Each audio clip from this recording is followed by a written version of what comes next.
Welcome back to my channel. അപ്പോൾ ഇന്ന് ഞാൻ വന്നിട്ടുള്ളത് നമ്മൾ ബേബി ആയിട്ട് ട്രാവൽ ചെയ്യുമ്പോൾ അവരുടെ ബാഗ് എങ്ങനെയൊക്കെ പാക്ക് ചെയ്യാം എന്നതുള്ള ഒരു ചെറിയൊരു ടിപ്സ് ആൻഡ് ട്രിക്സ് ഒക്കെ ആയിട്ടാണ് ഞാനിന്ന് വന്നിട്ടുള്ളത്. അപ്പോൾ അതിന് വേണ്ടിയിട്ട് ഞാൻ ഇവിടെ ഒരു ഡൈപ്പർ ക്യാഡിയും ഒരു ഡൈപ്പർ ബാഗും എടുക്കുന്നുണ്ട്. ഒന്നിൽ കൂടുതൽ ദിവസത്തെ ട്രിപ്പിനാണ് ഇങ്ങനെ രണ്ട് സാധനവും നമ്മൾ ക്യാരി ചെയ്യുന്നത്. അപ്പോൾ ഡൈപ്പർ ക്യാഡിയിൽ ഞാൻ ആവശ്യത്തിനുള്ള ഡൈപ്പേഴ്സ്, വൈപ്സ്, ഡ്രൈ ഷീറ്റ്, പിന്നെ എക്സ്ട്രാ 2 ഔട്ട്ഫിറ്റ്, പിന്നെ ലോഷൻ, സൂഡോ ക്രീം ഒക്കെയാണ് ഞാൻ വെക്കുന്നത്.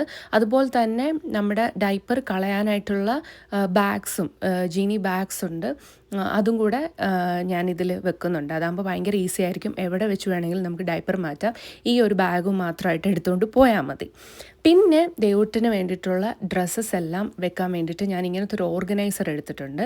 അപ്പം ഇടാത്ത കുറച്ച് ഡ്രസ്സും എല്ലാം ഞാൻ സോർട്ട് ചെയ്ത് അവന് ആവശ്യത്തിനുള്ള ഡ്രസ്സും അവൻ്റെ ഷൂസും തൊപ്പിയും ഒക്കെ ഞാനിങ്ങനെ ആക്കി ഈ ബാഗിൽ ഈ ഒരു ഓർഗനൈസറിൽ വെച്ചു. എന്നിട്ട് ഇതിൽ ലോണ്ട്രി ചെയ്തിട്ട് നമ്മൾ ഇൻക്ലൂഡ് ചെയ്യാത്ത സാധനങ്ങൾ എന്തൊക്കെയാണെന്ന് ഞാനൊരു പേപ്പറിൽ എഴുതി അത് അതിൽ വെച്ച് കേട്ടോ. അതാകുമ്പം മറന്നു പോകത്തില്ല എന്തൊക്കെ ഇൻക്ലൂഡ് ചെയ്യണം എന്നുള്ളത്.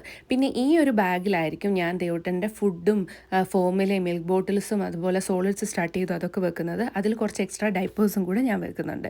അപ്പോൾ അത്രയേ ഉള്ളൂ ഗൈസ്. അവൻ തണ്ട് ഉണർന്നു വന്നു. പിന്നെ ഇത് ബാഗിൽ എന്തൊക്കെ വെക്കണം എന്നുള്ളതിൻ്റെ ഒരു ലിസ്റ്റ് ഉണ്ടാക്കിയിട്ട് അതും ഞാൻ അതിൽ വെക്കും. അതാകുമ്പോൾ പോകുന്നതിന് മുമ്പ് നമുക്ക് ബോട്ടിൽസ് എല്ലാം സ്റ്റെറിലൈസ് ചെയ്ത് എടുത്ത് വെക്കാൻ പറ്റും. ഈ ബാഗിൽ ഇൻസുലേറ്റഡ് പോക്കറ്റ്സ് ഉള്ളതുകൊണ്ട് വളരെ കൺവീനിയൻ്റ് ആണ്. അപ്പോൾ അടുത്ത വീഡിയോ കാണാം. ബൈ.